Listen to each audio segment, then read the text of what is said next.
اچھا کتنے بوڑھے بزرگ آتے ہیں نا، کہتے ہیں جی وہ گھٹنے تنگ کرتے ہیں، بیٹھ کے نماز پڑھ سکتے ہیں؟ تو میں ان سے یہ سوال کرتا ہوں کہ آپ کے گھٹنے اتنے رہ گئے ہیں کہ آپ جب مسجد سے باہر نکلتے ہیں تو کئی بوڑھے ہیں مسجد میں کرسی پہ بیٹھ کے نماز پڑھتے ہیں اور مسجد کے دروازے پہ جوتیوں والی جگہ پہ 10-20 منٹ پالیٹکس ڈسکس کرتے رہتے ہیں کھڑے ہو کے، اور جیسے ہی مسجد میں انٹر ہوتے ہیں گوڑے جواب دے جاندے ہیں۔ اچھا ٹھیک ہے، گھٹنوں کا تعلق بینڈ کرنے سے ہے، میں نہیں کہتا رکوع میں پرابلم ہو سکتی ہے، سجدے میں جانے میں، قیام میں تو پرابلم نہیں ہونی چاہیے۔ جو گھٹنے مسجد میں جوتیوں والی جگہ پہ آپ کو آدھے گھنٹے پولیٹیکل ایشوز کے اوپر ڈسکشن کروا رہے ہیں اور وہ کچھ نہیں ہو رہا ان گھٹنوں کو کھڑے ہو کے، نماز میں جا کے کیوں فیل ہو گئے؟ فرض نماز میں اگر آپ قیام کر سکتے تھے اور آپ نے قیام نہیں کیا تو نماز سرے سے ہوئی نہیں ہے۔ نفلی نماز تو صحت مند بندہ بھی بیٹھ کے پڑھے تو ہو جائے گی، لیکن وہ مسلم شریف میں حدیث ہے کہ جو بیٹھ کے نماز پڑھے گا اس کو آدھا ثواب ملے گا، لیکن یہ ہے سنت اور نوافل کے لیے۔ فرض نماز اگر آپ نے بیٹھ کے پڑھی اور آپ کھڑے ہو کے پڑھ سکتے تھے تو نماز سرے سے ہوگی نہیں، کیونکہ نماز کے فرائض میں ایک قیام بھی ہے، اور لوگوں نے تماشا بنایا ہوا ہے، باہر گپے مارتے ہیں، سیدھے جا کے کرسی پہ بیٹھ جاتے ہیں۔ اگر جینوئن پرابلم ہے ضرور بیٹھیں، اور یہ کرسی بھی وہ بندہ یوز کرے جس کا کوئی ایشو ہے، ادروائز زمین پہ بیٹھ کے نماز پڑھے۔ اور یہ کرسی کے آگے وہ جو ایک لگائے میں انہوں نے آج کل سجدہ گاہ کے لیے پھٹے، یہ خلاف سنت ہے۔ ابو داؤد میں حدیث ہے کہ نبی علیہ السلام جب سواری پہ بیٹھ کے نماز پڑھتے تھے تو آپ سر کے اشارے کے ساتھ رکوع اور سجدہ کرتے تھے، آپ نے کوئی پھٹا نہیں سامنے رکھا ہوتا تھا، اشارہ کافی ہے۔ اور اس میں الفاظ ہے ابو داؤد میں کہ نبی علیہ السلام جو ہے وہ رکوع کے لیے کم اشارہ کرتے اور سجدے کے لیے زیادہ، یعنی اگر آپ بیٹھ کے کرسی پہ نماز پڑھ رہے ہیں نا تو اس کو آپ نے یوں کر کے رکوع سجدے نہیں کرنے، آپ رکوع میں جانا ہے آپ یوں کریں اللہ اکبر، سجدے میں جانا ہے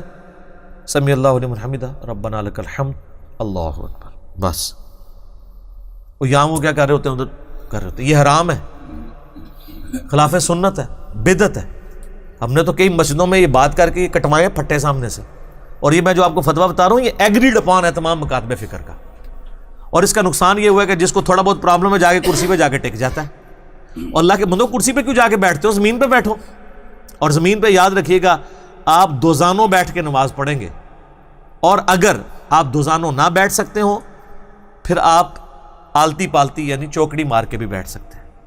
یہ بعض لوگوں کو عادت ہے، خصوصاً اہل حدیث میں نے دیکھا کہ وہ بیٹھتے ہی ایسے ہیں، وہ جس حدیث سے لیتے ہیں وہ حدیث تو پڑھیں عبداللہ بن عمر کی الموطا امام مالک میں، اور غالباً سنن ابی داؤد کے اندر موجود ہے، وہ ان کا بیٹا ان کو دیکھتا ہے کہ وہ چوکڑی مار کے نماز بیٹھ کے پڑھ رہے ہوتے ہیں تو وہ بھی پڑھنے لگتا ہے، تو کسی عذر کی وجہ سے تو اس کو منع کرتے ہیں، کہتے ہیں میں تو چونکہ بیٹھ نہیں سکتا دوزانوں اس لیے اس طرح بیٹھا ہوں، ورنہ بیٹھ کے نماز دوزانوں جس طرح آپ تشہد میں بیٹھتے ہیں نا ویسے بیٹھ کے نماز پڑھنی ہوتی ہے۔ اور جب آپ زمین پہ بیٹھ کے نماز پڑھیں گے پھر ظاہر آپ سجدہ تو کر سکتے ہیں نا، پھر آپ فزیکلی سجدہ کریں بجائے کرسی پہ بیٹھ کے پھٹے پہ کرنے کے۔ اور سر اللہ کا شکر ادا کریں جو لوگ کھڑے ہو کے نماز پڑھ رہے ہیں، آپ ترسیں گے جب آپ اللہ کے سامنے اس طریقے سے رسپانس نہیں کر سکیں گے، روحانیت ہی ختم ہو جائے گی۔ سر جب تک پیشانی اللہ کے آگے نہ جا کے زمین پہ لگے چاس ہی نہیں آتا، یہ حقیقت بات ہے۔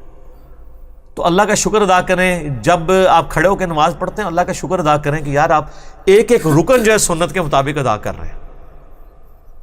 ورنہ یہ زیادہ عرصہ نہیں رہتی یہ چیزیں، اور پھر وہ آپ ٹیسٹ فیل نہیں کر سکتے۔ آج تو آپ اس کو انجوائے کرتے ہیں ایک ایک چیز کو، یہ تو جب سجدہ انسان کرتا ہے پھر بیٹھتا ہے پھر دوسرے سجدے میں جاتا ہے